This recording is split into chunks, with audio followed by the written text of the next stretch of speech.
Bom dia, caros ouvintes. É com grande alegria que eu recebo hoje o nosso convidado, Edson Krenak, para mais uma entrevista da série em comemoração aos 5 anos do projeto Mala de Herança em Tirol. Edson, em primeiro lugar, bom dia e muito obrigado por aceitar o nosso convite. Bom dia, Hereborum Yasika Poranga. É um prazer estar aqui. Muito obrigado pelo convite e espero que a gente passe bons momentos juntos. Seguramente. Para quem não conhece, Edson é original de São Paulo. Ele é professor, ele é ativista indígena, ele é pesquisador, ele é escritor e atualmente é doutorando na área de antropologia jurídica através da Universidade de Viena. Ele vive já há 4 anos na Áustria e nós aqui na Mala de Herança tivemos a alegria de poder recebê-lo pelo menos 3 vezes. A primeira vez foi quando ele veio apresentar o livro O Sonho de Borum, um livro de literatura infanto-juvenil, e desde aí surgiram outras cooperações e a gente considera o Edson uma espécie de um colaborador remoto. Querido Edson, vamos falar um pouquinho sobre essa questão do ativismo indígena. De onde surgiu, por quê, o que é que te levou a te envolver com essa causa? Bom, o ativismo indígena, ele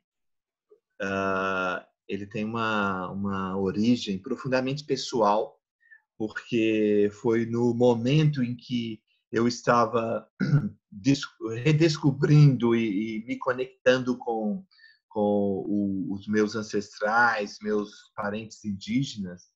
Meu pai era Krenak, da região de Naknanuk, da região do grande rio Atu, Rio Doce, em Minas Gerais.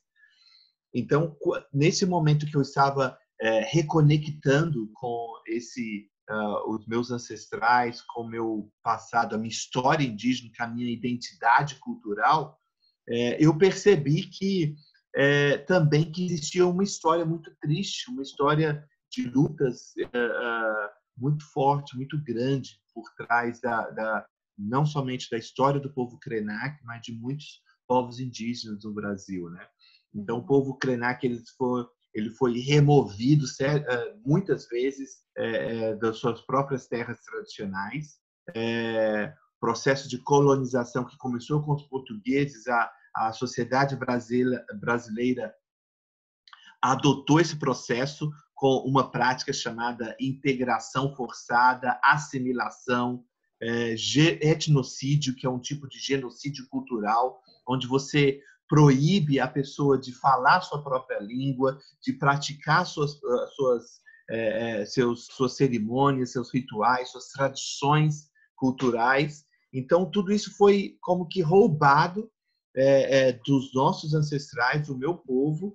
Então, o meu ativismo indígena, ele é um ativismo de retomar isso, de retomar não somente o meu passado, a minha história, a minha cultura, mas a minha própria identidade. E hoje o meu ativismo indígena, claro que ele está conectado com inúmeros povos indígenas do Brasil, até fora do Brasil, posso dizer também, desse tipo de nos reconectar com nossa história, com nossa memória, com a nossa identidade, porque quem nós somos como povo, como cultura, é a coisa mais importante que a gente tem. Então, a gente não pode diminuir isso, colocar isso de lado, porque uma cultura pretensamente mais forte e de verdade, verdadeiramente mais violenta, uma cultura que veio para dominar e neutralizar e apagar essa nossa identidade, veio e nos colonizou. Então, na verdade, ativismo indígena significa uma luta constante contra esse processo de colonização, que é a integração forçada, a assimilação e o genocídio. Edson, qual é a importância e a relevância disso no ano de 2020. Se a gente pensa, olha, o processo de colonização começou, né, 1500, já se passaram mais de 500 anos, e algumas pessoas se perguntam qual é a relevância, qual a importância disso. O Brasil já se misturou tanto, o Brasil que era 500 anos atrás é muito diferente do Brasil que é hoje. Qual é a relevância disso a nível individual, mas também a nível de Brasil, na tua opinião? Bom, tem vários aspectos, né? Mas considerando em termos de cultura de Brasil, de cultura brasileira, o que nos faz únicos o nosso passado, o nosso país, a nossa história, tudo que nós somos depende disso. O nosso presente, o nosso futuro depende de o quanto nós estamos conectados com o nosso passado, com a nossa história. Saber que o Brasil ele é um país que tem origem indígena, que tem uma grande dívida de justiça, uma dívida cultural com os povos indígenas. A gente vai falar mais sobre isso. Então, primeiramente, é uma questão de humanidade. Nós temos uma dívida ética, moral, cultural, espiritual, linguística com os povos indígenas. E isso é o primeiro ponto. O segundo ponto é que eu pergunto, será que realmente estamos evoluindo, estamos desenvolvendo? Será que a aposta no modelo capitalista, industrializado, que a sociedade brasileira, que a sociedade portuguesa, europeia, implantou no Brasil, foi uma aposta correta? Então, tem muitas dúvidas, porque a gente não vê igualdade social, a gente não vê justiça, a gente vê, principalmente hoje, milhares morrendo por falta de acesso aos direitos básicos que eles têm. Então, eu vejo esse vírus está matando tanta gente no Brasil, não é porque o vírus em si, o Covid-19 em si é tão forte assim. As pessoas estão morrendo porque elas não têm acesso à saúde básica. Elas estão morrendo porque elas não têm acesso à nutrição básica. Elas estão morrendo porque elas não têm acesso aos recursos básicos de vida. E, infelizmente, essa situação de falta de acesso da maioria da população, isso começa no tempo colonial. Isso é uma história que se repete década após década, ano após ano, eleição após eleição. Então, a gente está mantendo um grupo colonizador, latifundiário, uma elite no poder há muito tempo. Então, quando nós apelamos a quem nós somos de verdade e a relação que nós temos com o nosso passado, com a nossa história, com as dívidas morais, éticas, de justiça, nós estamos dizendo, olha, eu não quero que essa história se repita. Eu preciso valorizar quem eu sou porque eu quero ter um futuro diferente. Eu não quero continuar sendo escravizado, dominado, colonizado. Eu não quero continuar vendo os meus irmãos e irmãs do Brasil sem acesso ao básico. Porque antes da colonização, todos tinham acesso aos recursos naturais. Todos tinham acesso. Um dos motivos por que ainda existem povos indígenas é por causa da nossa relação de equilíbrio, de respeito à natureza, a nossa relação harmoniosa com a natureza, com os recursos, com a terra, com o território que a gente vive e, principalmente, essa relação forte que cada povo indígena, cada pessoa indígena tem com a sua cultura. Então, valorizar e proteger a cultura é também valorizar e proteger a própria vida, porque existe um sistema aí que vem demolindo as culturas, destruindo as culturas. Então, esses são, a gente poderia dizer, um resumo muito grosso, a grosso modo, da importância de falar sobre isso, pelo menos. Edson, o que eu aprecio muito do pouco que eu conheço das culturas indígenas, e o meu conhecimento vem muito através da literatura indígena, é justamente essa capacidade de enxergar a conexão das coisas, enxergar as coisas como dentro de um sistema, né? Enxergar, por um lado, com uma certa simplicidade, mas também com a sua devida complexidade.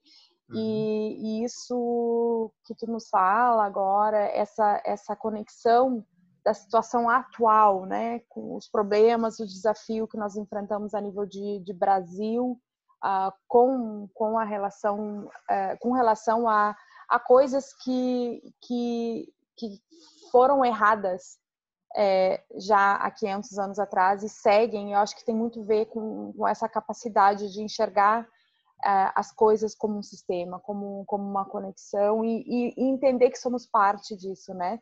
Que temos, eu diria assim, nós que temos sangue tanto do colonizado quanto colonizador, a gente precisa entender o nosso lugar nesse espaço e nessa rede de complexidade, né? Então, seguramente é um tema muito, muito relevante nos dias atuais. Vamos falar um pouquinho sobre o que tem tudo isso a ver conosco, que estamos aqui na Áustria, que estamos tentando difundir o português como língua de herança. O que nós temos a ver com isso, né? Eu imagino que um dos pontos principais é a questão da língua, mas eu quero te deixar falar, porque acho que é muito mais frutífero se você nos conta aquilo que você percebe. Bom, eu acho que nós estamos aqui como estrangeiros e muitos de nós, dos brasileiros que vivem aqui, estão por muitos motivos, mas por livre e espontânea vontade, principalmente, se integrando, falando a língua, adotando os costumes, a comida, etc, etc. E um ponto importante é que muitas das pessoas que eu encontro aqui, eles estão felizes.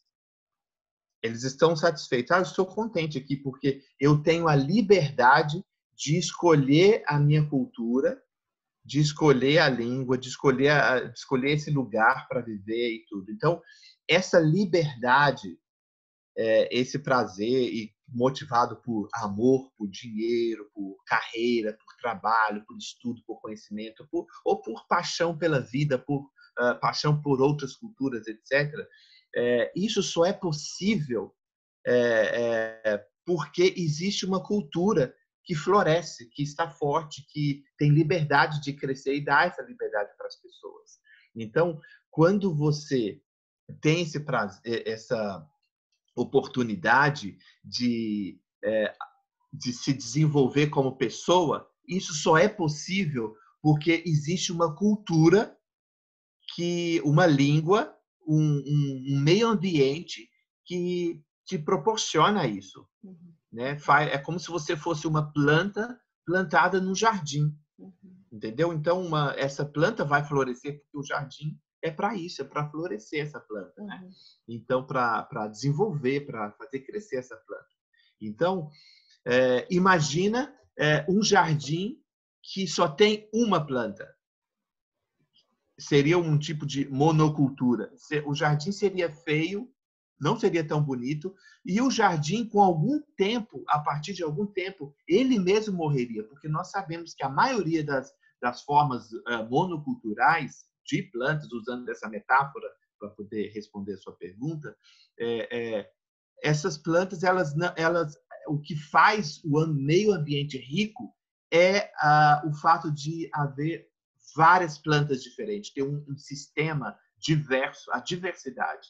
Então, quando você está numa outra cultura e você nega a sua cultura de origem, a língua de origem, você está, às vezes, inconsciente, negando a própria diversidade que pode fazer você florescer muito mais, pode fazer a sua vida muito melhor, transformar você num ser humano, numa família, numa sociedade muito mais rica, porque o que nos faz ricos é a diversidade. né? Então, É interessante que você fale isso, porque assim, eu penso agora, o Brasil é muito diverso. Eu acho que existe poucos lugares no mundo que abarquem tanta diversidade dentro do seu espaço territorial. E essas diversidades, elas estão no nosso consciente muito a nível das características físicas, mas a gente não tem muita consciência, assim, por exemplo, com relação a diversidade até linguística que existe dentro do Brasil. Fala um pouquinho para nós sobre essa questão, por favor.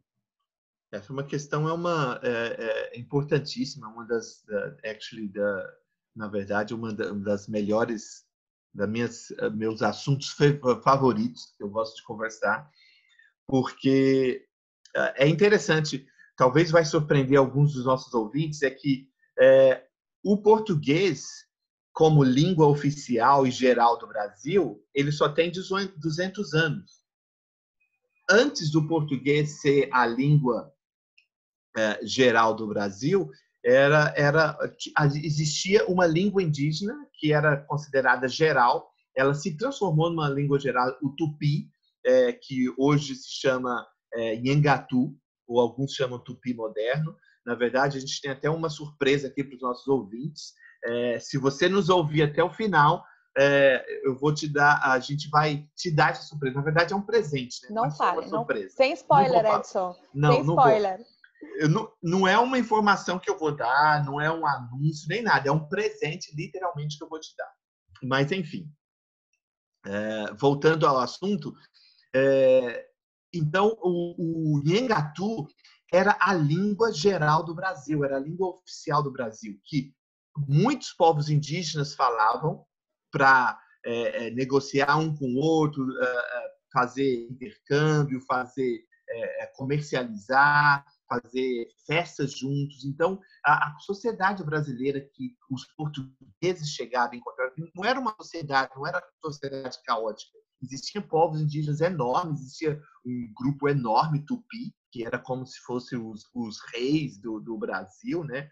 Mas e quando os padres, por exemplo, portugueses chegaram, diferente de outros colonizadores, eles antes de implantar a língua portuguesa, eles aprenderam o tupi e passaram a falar o tupi com os indígenas. Então, existia teatro em tupi, existia conversas na rua em tupi, existia missa em tupi, não em latim, existia uma série de literatura sendo publicada por padres e indígenas em tupi, existia uma série de atividades sociais em tupi. Então, o que aconteceu? Quando no século XVIII, o Marquês de Pombal assumiu o poder, ele assumiu o poder de uma forma muito violenta, muito virulenta, como se fosse um vírus, né? Falando de vírus, mas ele, quando ouviu que a língua falada no Brasil não era o português de Portugal, ele proibiu o Nhangatu, o tupi. E usando a mesma estratégia que outros países colonizadores fizeram em outros lugares, como na África, na Austrália, no Canadá, nos Estados Unidos, Portugal ele implantou essa política de etnocida de destruir, proibir as línguas indígenas. No Brasil se falava mais de 3.000 línguas indígenas até o Marquês de Pombal no século XVIII. Até 200 anos atrás, olha só. Exato.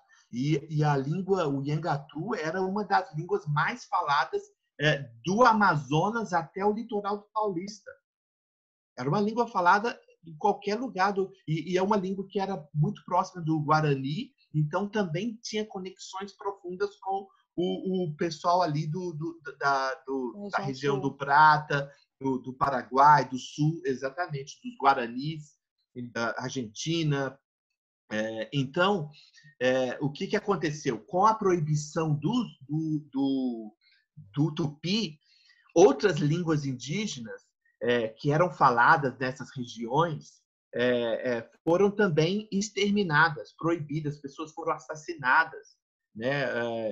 Por exemplo, em 1830, houve um movimento social muito forte, foi um século assim, de muitas revoluções, muitos movimentos sociais, ativistas, tentando proteger a cultura local, tentando proteger o país, o território, contra os interesses escusos, os interesses colonialistas de Portugal, da Inglaterra, né? Então, houve um movimento chamado cabanagem. Não sei se a você gente ou lembra das nossos horas de ouvintes... histórias, mas explica um Exatamente. pouquinho para quem não lembra. Esse movimento era um movimento do norte, surgiu no norte, no norte, nordeste, que as pessoas elas organizaram formas de cabanas para protestar contra essas políticas genocidas, né? E durante esse movimento das cabanagens, que era falado, era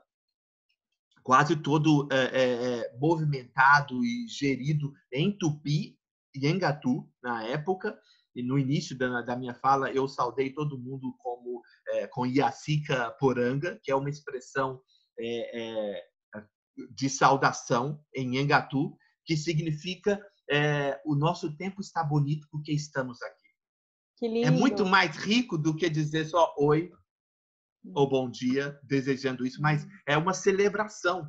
Então, uma apreciação do outro, né? Que lindo. Exatamente. Que lindo. Então, Yacica, nós estamos aqui, Poranga, bonito, lindo. Então, é uma apreciação mesmo da presença do outro.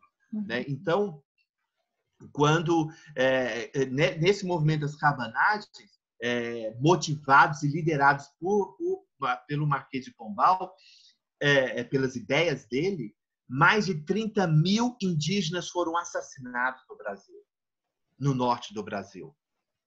Isso, assim, em um ano, 1830. E muitos deles, e era um grupo enorme que falava fluentemente em Ngatu e que ensinava e colocava o Ngatu como a língua geral do Brasil. Então, quando eles morreu também não somente o conhecimento linguístico, mas o conhecimento da Amazônia, das ervas, das frutas, dos animais, dos rios, da flora, da fauna, do meio ambiente, dos biomas, do sistema do Brasil. Quando uma língua morre, não é somente a língua, o falar que morre. Morre com ela um conhecimento do mundo, uma visão de mundo. Então, e conhecimento que vital, né, Edson? Conhecimento que pode, assim, ó, que decisivo para a sobrevivência quanto a nível individual. Eu sempre penso, começa tudo no nível muito micro e vai ao macro, né? A gente pensa a nível individual e a nível de nação. Você fala, é impressionante. E a questão também que eu penso eu me questiono muitas vezes em relação ao português hoje em dia, se a gente considera o número de falantes, dependendo da estatística, o português é a quarta ou a quinta língua que tem mais falantes no mundo. E mesmo assim, a nossa atitude mediante a língua, ela não é uma atitude, hoje em dia, estou falando português moderno, não é uma atitude de tomar posse da língua, de nos sentir orgulhosos, de pertencer a um grande grupo de falantes da língua. Muito pelo contrário, a gente traz muitos traços ainda dessa época colonial de nos assimilarmos, de negarmos, de seja qual for a razão. A gente tem várias razões por que isso acontece, mas não temos essa postura de autoestima e de apreço pela língua, né? Eu várias vezes, quando eu trago esses dados para os meus alunos pequenos em sala de aulas, eu vejo olhos arregalados, impressionados. Pô, é tudo isso mesmo? Porque as crianças não têm essa consciência, porque não têm consciência porque os pais não têm consciência. Ou muitas vezes eu ouço de alguns pais: não, meus filhos, eu não vou ensinar português para meu filho, ou não vou mandar meus filhos para aula de português porque ele tem que aprender inglês e está aprendendo francês e está aprendendo italiano. Então nós somos sempre existe muito forte essa característica dentro da comunidade, no sentido de apreciar coisas estrangeiras e desapreciar aquilo que é nosso. E eu sempre me questiono de onde é que vem essa falta de apreço, onde é que vem essa falta de orgulho, de estima, né, diante da língua. E quando eu ouço tu falar desse movimento de cabanagem, acho que é uma coisa que está muito enrustida no nosso DNA. Não sei se você concorda com isso. Não, concordo, porque foi justamente o Cabanate foi um de muitos movimentos. Houve muitos movimentos indígenas, negros, de luta pela própria língua também, pela própria cultura. Então, desses movimentos que foram massacrados pelo poder imperial, pelo poder colonizador, pelo poder do Estado, que infelizmente assumiu essa postura do colonizador europeu de que o outro é mais importante do que eu, o estrangeiro é mais importante do que eu, o estrangeiro vale mais, que vem né? vale mais, isso faz a gente ficar menores, pequenos. Por que às vezes a gente estranha políticas, por exemplo, quando a gente vive fora, políticas muito duras de que você tem que falar a língua aqui, você vive aqui, etc, etc. Porque, claro, você precisa se adaptar, etc. Porque tem um valor, um orgulho da cultura, não é verdade? Mas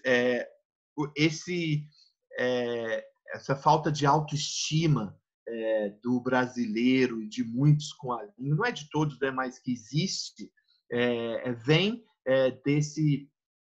desse momento colonizador, de traumas, de medo, de que você falar a língua diferente do colonizador você quase que assinar a sua sentença de morte. Se você fala errado, se você fala alguma língua misturada, se você fala alguma língua com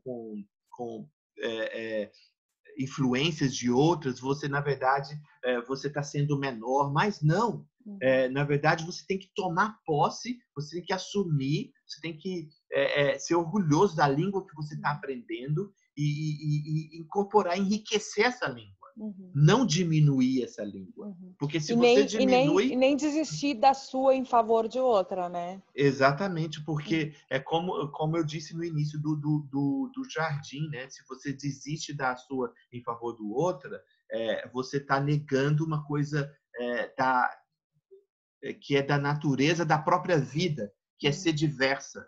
Se você tem oportunidade, assim, a sorte e a bênção de ter mais de uma cultura, compartilhe essa cultura, faça com que essas culturas cresçam e desenvolvam e floresçam, porque você vai ser beneficiado e o mundo ao seu redor vai ser beneficiado. Né? Então, por que ainda nós temos a floresta amazônica? Por que ainda nós temos biomas e o meio ambiente tão rico no Brasil? Porque esses povos indígenas, falando as línguas deles, as próprias línguas, protegendo as próprias culturas, eles estavam protegendo a própria natureza, porque eles não eram estrangeiros à natureza. Eles não são estrangeiros à natureza.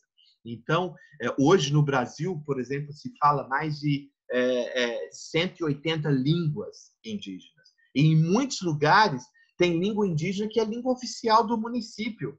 Por exemplo, São Gabriel da Cachoeira, no norte do Brasil, a segunda língua oficial do município é o Iangatu, é o Tupi, essa língua que eu estou falando com você. E muitos povos, desde o Nordeste, por exemplo, o povo Tapeba, lá no Ceará, até lá a Amazônia, o Acre, Rondônia, todos esses lugares você vai encontrar a presença forte do Iangatu como língua geral do Brasil.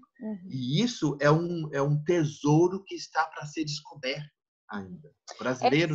Edson, se você fala de que há 200 anos atrás havia 3.000 línguas e agora temos apenas 180 línguas, isso, por um lado, produz uma tristeza tremenda. Eu, como amante da linguística, eu acho isso, nossa, é um desperdício.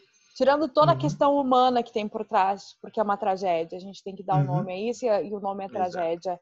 Mas a nível linguístico é um desperdício, é uma perda inestimável. Mas vamos tentar focar no positivo, o fato é que ainda sobrevivem e resistem essas 180 línguas. O que se faz para, hoje em dia, em termos de política de manutenção? Porque o nosso trabalho aqui no Tirol, voltando à ponte ao Tirol, é justamente apoiar indivíduos, famílias, crianças, jovens a manter a sua língua, né? A gente tem um trabalho muito forte de não só de transmissão, mas de manutenção de língua. O que está acontecendo no Brasil a nível de manutenção de língua? Você pode nos comentar um pouquinho? Bom, antes de tudo, antes de falar disso, talvez o nosso ouvinte que é brasileiro, que está aqui, já está aprendeu a língua local, já está, talvez está lutando para aprender, para resgatar o português, a língua materna, a língua da mãe ou do pai. Mas o que língua indígena tem a ver com a língua portuguesa? Vou responder essa pergunta. Bom, alguns dos nossos ouvintes são cariocas, né? Você sabe por que você chama carioca? Não, Você conta que pra está nos nós. ouvindo? Não, nem A eu palavra sei. carioca é uma palavra do Nhangatu. Uau. É uma palavra do Tupi que se chama Casa do Homem Branco. Olha só, oca. Carioca. Então, a Casa do Homem Branco era a casa que o Homem Branco recebia os indígenas. E que os indígenas podiam fazer e preparar para eles também. Então, eu acho que você adora pipoca, né? Sim, sim, Eu sim. adoro pipoca, os nossos Amo. ouvintes também. Então, é uma palavra única no português brasileiro, porque também é uma palavra indígena, tupi, do Nhangatu, que se chama virado avesso, que significa virado avesso, a palavra pipoca. Por exemplo, o nosso queijo mineiro, que nasceu na cidadezinha de Lambari, Minas Gerais, no início do século XX, catupiry. Foi inventado lá nessa cidadezinha, e a palavra catupiry significa muito bom, excelente. Olha Então só. se usava para um monte. Quando a pessoa comeu a primeira vez, nossa, catupiry, muito bom. Os que não sabiam pensavam que Era o nome do queijo. era o nome do queijo, mas não era, né? Era uma expressão tupi que estava querendo dizer isso, né? É como no Muito início você está gostoso. aprendendo alemão e a pessoa fala Genau. Muito prazer, meu nome é Edson. Genau não é o nome dele, né? Para fazer uma piada aqui, né? É como se você fica quando você não conhece a sua língua, esse aspecto cultural da sua língua, você acaba parecendo um pouco ingênuo, se não ignorante. Uhum. Mas a importância de manter a língua e de ter uma política de língua materna correta, rica, diversa, ela ilumina esse aspecto original da sua própria língua, né? Então, eu poderia dar assim uma série de exemplos de como é importante a língua indígena para a língua portuguesa. Sim. Expressões como nhenhenhen, né? Vamos parar de nhenhenhen. A pessoa não sabe, mas quando ela fala nhenhenhen, não é uma onomatopeia. Uhum. Nhenhenhen significa, o verbo falar em Nhangatu, que Uhum. você está dizendo assim, para de falar, fala muito não. Chega de Quando você, nhenhenhen. e aí chega de nhenhenhen, você está literalmente nhen, falar, e nhe, nhen, para de falar, ou não fala muito não. Então, são inúmeras palavras. Abacaxi, fruta que eu adoro, né, que a gente sente falta aqui. A gente encontra, mas tem tantos nomes, né, em outras línguas, mas Ananás. o português brasileiro, que é também devedor do Nhangatu, né? Ele perde um aspecto belíssimo do porquê abacaxi chama abacaxi. Porque significa fruta com cheiro bom, Uhum. fruta que cheira bem. Uhum. Então, se a gente for falar de lugares, nomes de lugares, por exemplo, Anhanguera, Anhanguabaú, Guanabara, Jaú, um monte de coisa, ou comida, a gente poderia. Guanabara. Exato, a gente não terminaria essa live aqui. Então, lamentavelmente, o Brasil ele não tem uma política linguística boa para as escolas. Não, por dois motivos bem simples, a gente poderia discutir muito mais isso, mas, primeiro, a política linguística brasileira ela é muito baseada no modelo europeu de gramática. entendeu? Que o aspecto cultural Estruturalista, muito estruturalista. exato, e muito normativa, né? Ela deixa de lado o aspecto cultural, histórico, da memória, das relações do dia a dia, para um aspecto filosófico, abstrato, chato. Por isso, muita gente não gosta da gramática. Né? A gramática, é claro que ela é importantíssima, ela te dá recursos, te dá poder, liberdade de usar a língua, mas se você foca somente nisso, É muito seco. é muito seco, né? Então, aí acomete um outro erro, né? Você fala, tá bom, mas eu estou ensinando a gramática usando literatura, né? Mas não é essa a ideia, né?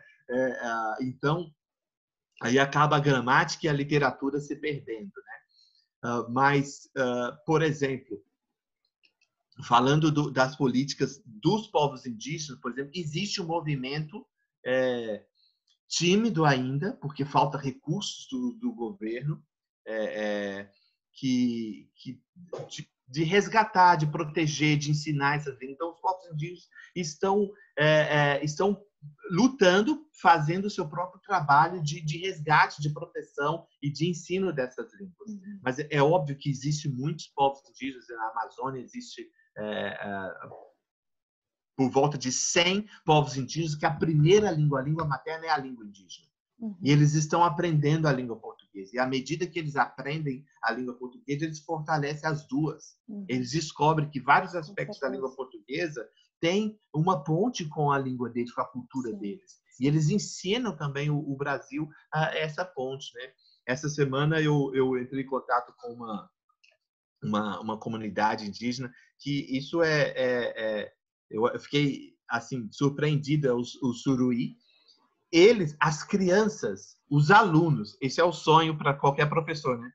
Os alunos estão aprendendo português, só que não existia material suficiente, não existia material para aprender português na língua deles. Então, os alunos, crianças de 8, 9, 10 anos de idade, 14 anos de idade, eles estão produzindo o próprio material didático deles. Que bacana. Eu vi isso, eu visitei o povo Pataxó na Bahia, numa escola na floresta, na mata, e vi uma coisa muito semelhante lá também. Inclusive, eu não sei se eu entendi corretamente, não quero citar erroneamente, mas de acordo com o que eu entendi, o Pataxó tem dialetos e essa comunidade em especial estava tentando resgatar um dialeto que se perdeu. Parece que ficou uma única sobrevivente falante desse dialeto, que era a fonte, né? E através dessa senhora muito, muito idosa, eles começaram a fazer as anotações, criaram um dicionário Pataxó, e estavam eles mesmos, junto com as crianças, junto com o aluno, produzindo o material, digamos assim, didático, pedagógico. E eu achei fascinante porque hoje nós temos, a nível de pedagogia e didática, um conceito chamado classe invertida, né? Que a gente acha que a gente acha que é a coisa mais moderna do mundo, que a gente acha que está inventando a roda. E, na verdade, isso tem uma outra história, um outro fundo, né? Eu enxerguei muito essa metodologia tão moderna dentro dessa comunidade indígena na Bahia. Não, é riquíssimo. E os povos indígenas, eles são, no Brasil, é o povo mais plurilinguístico que existe, que mora no Brasil, que vive no Brasil. E inúmeros dos povos indígenas, eles falam 3, 4 idiomas. E os brasileiros não sabem disso. Então, o brasileiro, infelizmente, ele fala uma língua só, que é o português, e às vezes fala mal essa língua, não conhece essa língua, né? E quando tem recursos, paga muito dinheiro para aprender o inglês, né? Ou enfim, uma língua europeia e não faz uso dessa riqueza que tem na porta de casa, né? Exato. O exemplo que eu estava citando do Suruí, do Paica Suruí, que chama, as crianças, como elas estão produzindo esse conhecimento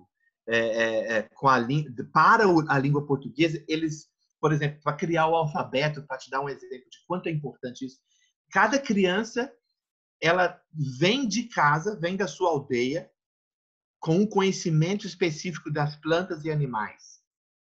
Elas criaram um alfabeto em português e em Suruí, listando as plantas e os animais que eles conhecem da comunidade, da aldeia dela. A professora, que é uma brasileira, não é Suruí, ela ficou surpreendida porque ela não sabia nada das plantas, da flora que estava ali ao redor dela. Eu disse, nossa, eu não sei de nada. Então, na verdade, cada aluno que eu tenho, dos 30, 40 alunos que ela tem, é um professor e ela é a única aluna no processo de alfabetização que ela tem. Incrível, que incrível. Então, isso é uma experiência que o ensino de língua, da segunda língua, da língua materna, ela pode dar para a família, para a criança, para o professor. E é fantástico. Por isso que eu faço um monte de coisa na minha vida, mas eu não quero deixar de ser professor, porque professor tem essa riquíssima oportunidade de aprender tanto com o outro, e não importa a idade. Seguramente, seguramente. Quando você fala agora essa questão da riqueza, da fauna e da flora, eu sempre penso nessa questão. Me surpreende no Brasil o número de farmácias. Tem eu não sei a proporção para a população, quanta farmácia por habitante, mas tem muita farmácia no Brasil, muitíssima. E o nível de consumo de medicação alopática é altíssimo, né? E eu penso assim, olha, se as pessoas tivessem mais esse conhecimento da flora, talvez não existiria uma necessidade tão elevada de ter essas farmácias. Então, realmente são conhecimentos que vão se perdendo e que nos deixam doentes, né? Exato. Que nos deixam doentes. Existe uma razão muito simples, porque povos sem tecnologia avançada como existe aqui na Europa, povos que sem dinheiro, sem o processo da industrialização, sem toda essa maquinaria científica que existe aqui, porque esses povos que muitas vezes vivem completamente nus no meio da floresta, com mosquitos, com cobras, com jacaré, onça e tudo isso, eles vivem nesses lugares porque eles ainda sobreviveram. Porque eles ainda vivem lá. Então, existe um motivo muito simples, que está relacionado com o que você disse, é que eles usam uma medicina tradicional que não é estranha, não violenta o corpo deles, não violenta a natureza deles.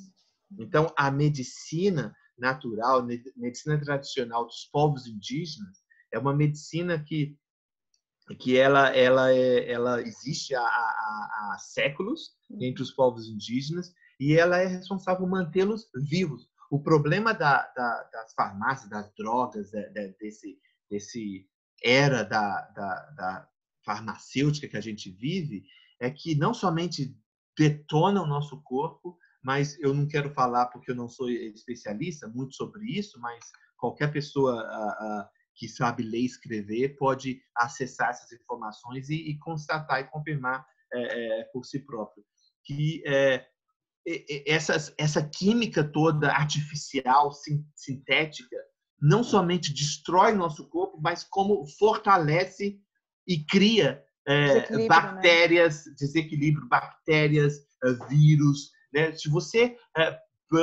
clica, né, no Google aí, superbactérias, você fica assustado. Eu acho que eu não vou nem sair na rua mais. Né? Porque, por um lado, você está despreparado para esse mundo, porque as drogas que você usa, os químicos, a alimentação, tudo isso que você está destruindo o seu corpo.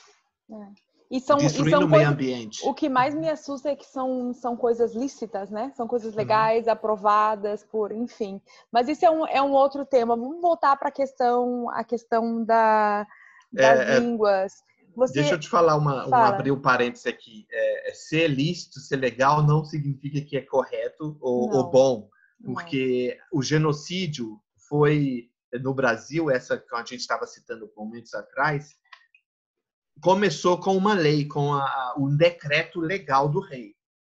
O rei Dom João VI, ele decretou o que foi chamado guerras justas contra os povos indígenas, contra os que falavam a língua materna, e muita gente morreu. Então, existem muitas leis que são absolutamente corruptas, cruéis e Nocivas. injustas, né? Mas Com continua. certeza.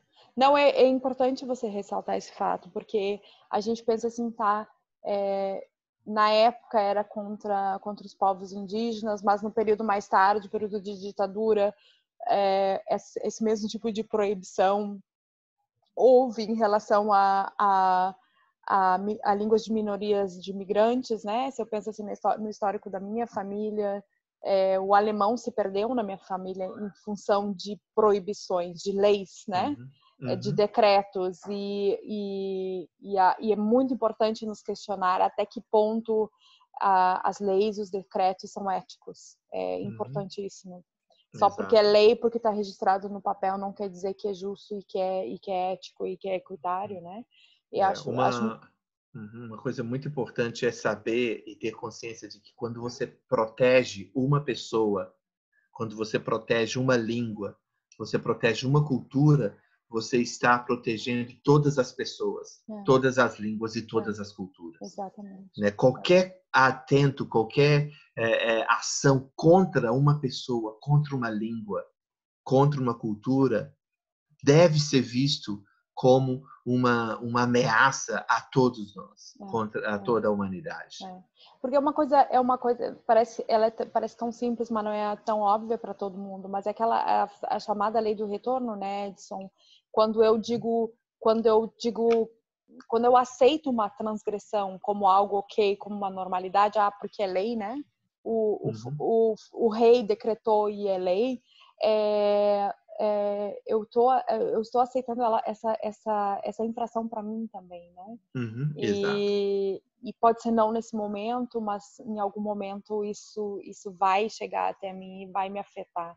Então enfim, são questões assim muito profundas e que realmente a gente deve debater, deve refletir sobre essas questões. Vamos voltar à questão atual aqui na Áustria. O que você sentiu ou pensou ao encontrar uma comunidade que tem um histórico assim também de luta em função da língua, da cultura, em função de criar e fortalecer a identidade das pessoas nesse sentido aqui? Bom, primeiramente, eu tenho uma doença de otimismo, né? Eu gosto de sempre ver e ressaltar os aspectos positivos e que traz esperança, né, para todos nós, né?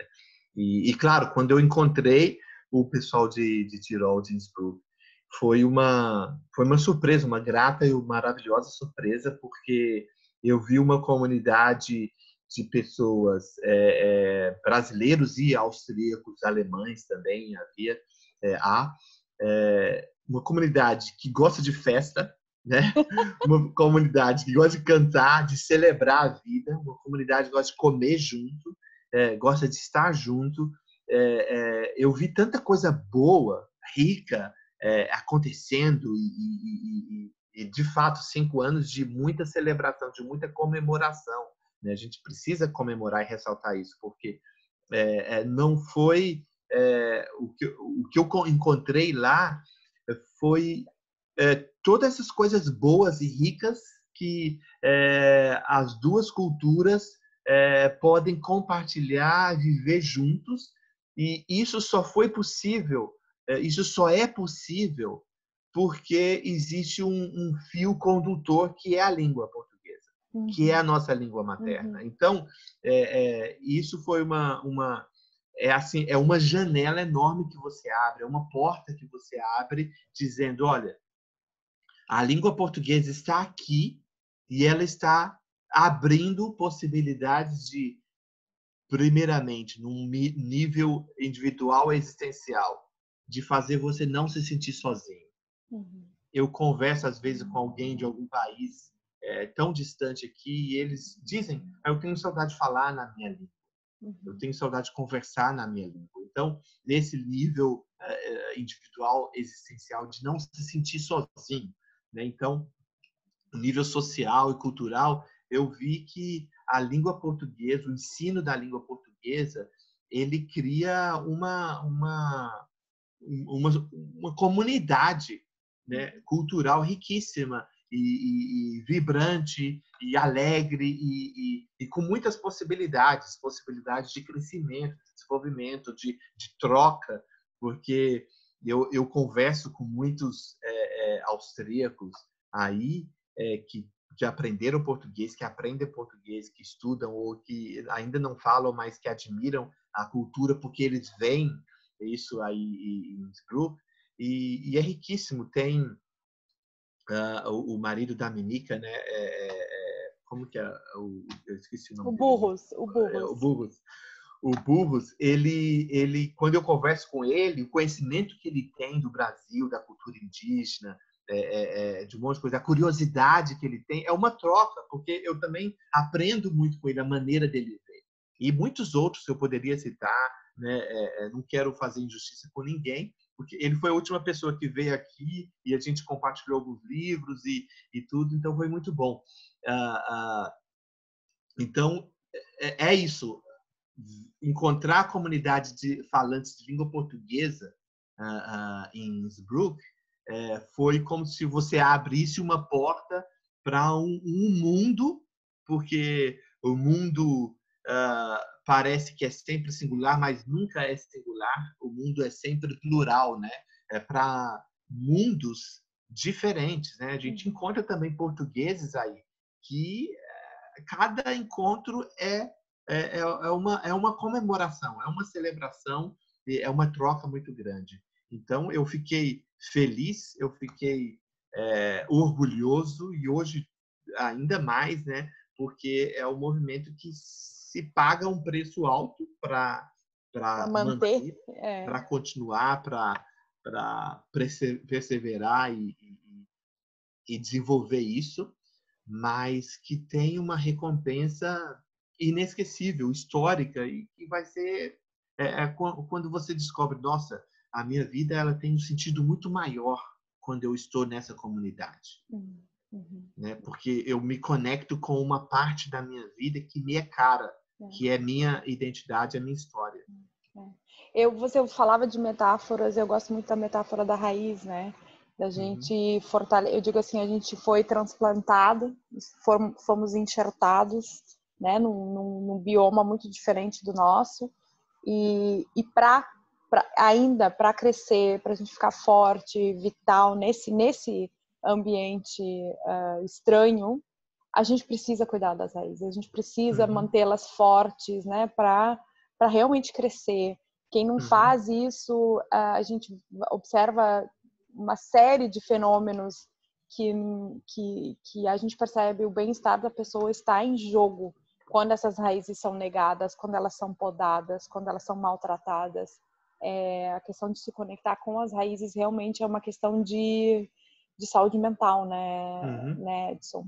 Querido, vamos falar de literatura. Você esteve aqui apresentando um livro belíssimo, Sonho de Boruns, um livro que eu gosto muito de trabalhar com as crianças em sala de aula também. Temos novidades no mundo literário? O que anda acontecendo a nível de escritos? Tem bastante novidade. O mundo literário indígena é um mundo assim muito vivo, vibrante e alegre e sempre com muita novidade. Tem um movimento, faz parte do movimento indígena, o movimento literário, porque através da literatura a gente troca cultura, a gente aprende, a gente expressa nossas ideias, a gente comunica nossa cultura, nossa identidade, nossa história, nossa memória. Por exemplo, recentemente, no final do ano passado, um grupo de escritores indígenas decidiram escrever um livro que representa um aspecto da beleza da sua própria história, da sua própria cultura, e nós sentamos, escrevemos todos juntos e surgiu esse lindo, belíssimo livro aqui que se chama Nós, né? Tem ilustrações belíssimas do Maurício Negro, se você conhece O Sonho do Borum, você já conhece o Maurício Negro, sabe como que ele é assim um grande artista. Muito Então talentoso. essa aqui é do povo Krenak. Por exemplo, essa aqui, minha história, eu tenho um conto aqui que é belíssimo, eu adoro esse conto, ele tem um aspecto pessoal, que eu sou gêmeo, e o conto se chama Crane e Cren, um alô para Marcinha, porque resgata a cidade natal dela, porque não havia gêmeos entre os Krenak. Então, tem inúmeras histórias belíssimas. Então, esse livro é super novo, acabou de sair do forno, fala sobre histórias de amor entre os Kayapós, fala sobre a origem do açaí. Quem conta é um poeta maravilhoso, Tiago Aiki, que é um amigo meu, pessoa assim maravilhosa. Bom, tem inúmeras histórias. É um livro que eu estou esperando uma remessa minha chegar do Brasil para preparar um lançamento aí em Innsbruck, maravilhoso, né? Ótimo. E vai ser muito bom. Vai ser Então, lindo, vai ser lindo. Eu fico muito, muito feliz, muito orgulhosa de recebê-lo novamente aqui. Obrigado. Eu gostaria de produzir mais, tenho escrito bastante, mas às vezes não é só literatura, né? Como você citou no início, eu tenho esse trabalho de ativismo, de pesquisador também, então tenho publicado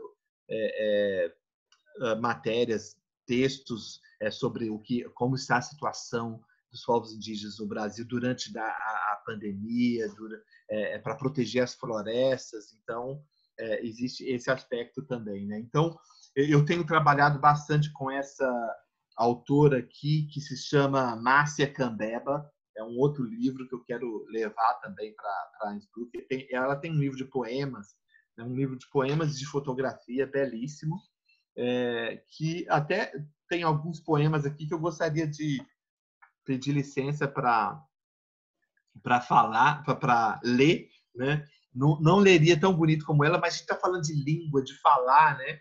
Então vamos parar de nhenhenhê sobre isso Vamos para a e poesia. vamos ler poesia, né? Mas então essa poesia, por exemplo, ela é muito, eu acho que foi até profética, porque a gente está recolhidos na nossa quarentena, a gente está tendo tempo de refletir sobre a vida, de, de ter momentos de silêncio que a gente não tinha antes, né? E aqui, esse poema que eu vou ler, da Márcia Cambeba, porque eu gosto muito de celebrar e de honrar os meus amigos indígenas, escritores indígenas, e a Márcia, ela é uma grande artista, música e escritora indígena. Se chama Silêncio Guerreiro.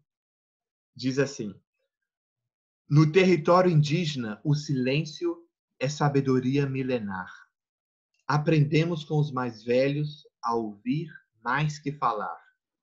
No silêncio da minha flecha, resisti, não fui vencido. Fiz do silêncio a minha arma para lutar contra o inimigo. Silenciar é preciso para ouvir com o coração a voz da natureza, o choro do nosso chão, o canto da mãe d'água, que na dança com o vento pede que a respeite, pois é fonte de sustento. É preciso silenciar para pensar na solução, de frear o homem branco e defender o nosso lar, fonte de vida e beleza para nós, para a nação. Que lindo. Então, eu sei que a literatura nos proporciona também tempo de silêncio. Quando você lê um livro, lê uma página, um poema, e você fecha e tem esse momento de degustação, né, de fruição, você para e reflete, e você está entrando no mundo que povos indígenas, uma cultura, uma prática indígena de pensar sobre a vida, de dar Contemplar, ao né? coração, exato, de dar ao coração tempo de pensar. Então, a importância da literatura, principalmente nesse tempo de incertidão, nesse tempo de medo, as pessoas estão depressivas, ansiosas, é muito grande. Então, A literatura, ela te convida a esse silêncio profundo, significativo, de entrar num outro mundo, e a literatura indígena especialmente te convidar para ver o mundo com os olhos do outro e de repente sair dela transformado. Nossa, eu sei que existe esperança. Eu sei que existe um outro mundo ali, depois da esquina, ali, depois de 2 horas lendo um livro. Eu sei que eu vou estar diferente. Então, eu acredito que a literatura ela tem uma importância muito grande nesse momento.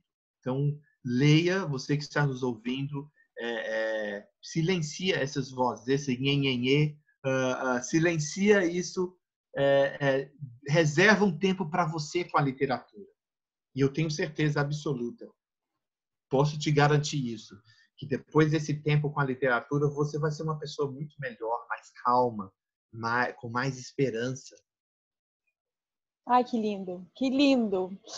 Obrigado. Edson, a gente completa 5 anos de existência. Parabéns!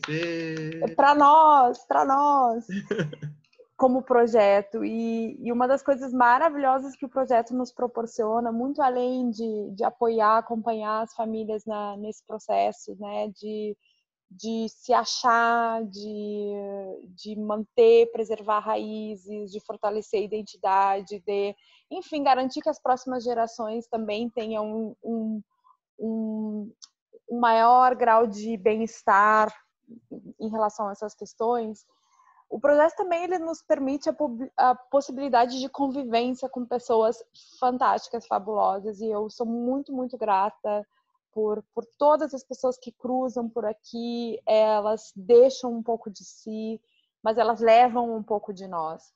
O que é que a experiência, as experiências, né, que você teve conosco te deixaram? Quais são as marcas que te deixam? Puxa, eu falaria muita coisa aqui, né? E a gente já está indo para quase 2 horas, né? Já vamos chegar no final, Não, não que eu esteja querendo terminar, mas é que tem muita coisa para falar. Mas eu gostaria de ressaltar uma marca, um orgulho e uma alegria que me deixa. É você. Você como mulher, como líder, como uma pessoa que tem essa coragem de, no lugar estrangeiro, no lugar estranho e tudo, de coordenar, de liderar, de juntar, de catalisar toda essa energia, todas essas pessoas, esses projetos. E, claro, eu tenho que agradecer a Andrea, lá de Munique, né? Menescal, por ter me apresentado a vocês e tudo. São 2 mulheres e muitas mulheres. A mala de herança, ela é feita de e por mulheres. Mas nós Isso é queremos que os homens venham também e tomem conta. Claro, mas isso é importante ressaltar, que o protagonismo feminino e não é a mesma coisa de feminismo, né? Vamos deixar isso de lado, mas o protagonismo feminino, ele é muito importante. Então, agradeço muitíssimo a você, a Andrea, a todas essas mulheres aí que não deixam a peteca, outra palavra indígena, Iengatu, de Tupi, né, que significa bater com a mão. Então, não deixam a peteca cair. Então, estão sempre aí segurando as pontas. Eu sei que vocês usam o próprio dinheiro, o próprio tempo, os próprios recursos, choram, suam, riem, não dormem para poder fazer. Claro, vocês são mulheres, né? São seres humanos, tem que brigar. Uma briguinha, às vezes, funciona como pimenta, né? Mas o protagonismo feminino, ele existe, ele precisa somente de uma coisa. E por que eu estou falando de uma coisa que me marca e que eu levo comigo? É que vocês estão sempre convidando homens a participar. E é isso que falta mais no protagonismo feminino. A grande diferença entre protagonismo feminino e feminismo, né? Às vezes o feminismo ele não dá espaço para o homem, Uhum. né? E Não, a nós gente queremos os homens. Queremos que Exato. eles venham, que eles segurem a peteca conosco. Exato, e ele tem que ir um pouco além dessa maneira pequena e limitada de ver, né? Então, homens, vamos suportar Apoiar. a poluição do inglês, né? Vamos apoiar essas mulheres, né? Existe um lugar, um papel muito importante para nós homens também, de decolonizar, de não sermos machistas, mas de sermos parceiros dessas mulheres, não é verdade? Então, não faz nenhum de nós homens menores, pelo contrário, quando eu estou com as mulheres que são líderes, as mulheres que são como se diz, as mulheres que são protagonistas, eu sempre saio enriquecido, eu me saio maior como ser humano, né? Então, o gênero se torna uma coisa de segunda categoria. Então, o ser humano é muito melhor.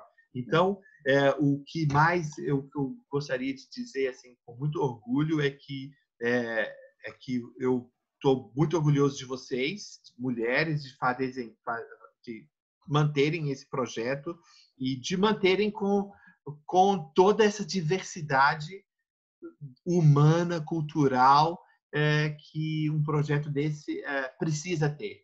Né? Então, muito obrigado e continuem.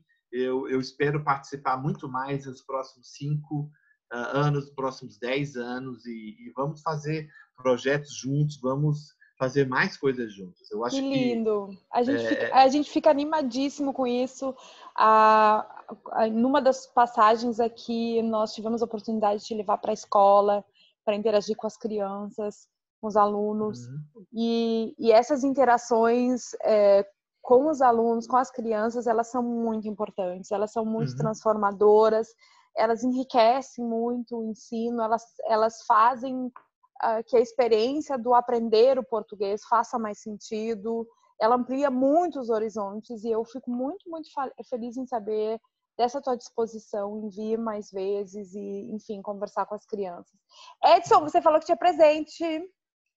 Então, o presente vamos enriquecer sua língua portuguesa? Vamos. Mostrar, aprender um aspecto da língua portuguesa que é único da língua portuguesa do Brasil. A língua portuguesa brasileira, a língua brasileira.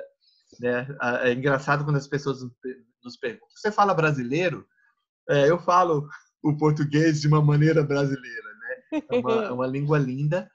E, então, se você quiser aprender mais sobre o aspecto tupi da nossa língua portuguesa, da nossa língua do Brasil, né? Então, eu vou dar a vocês que estão assistindo até o final aqui, eu vou passar para a Juliana e ela vai dar a cada um de vocês uma apostila, um curso básico de tupi-guarani, de tupi moderno, de Nhengatu.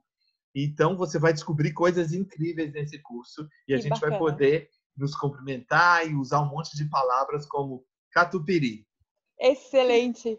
Edson, obrigada mais uma vez. Obrigada pelo tempo, pela disposição, por compartilhar tanto conhecimento, esse conhecimento que nos enriquece, mas que também eu sempre tenho a impressão, quando eu converso contigo, assim, que não é só a minha mente que abre, mas a minha alma se eleva. Então, de coração, muito obrigada.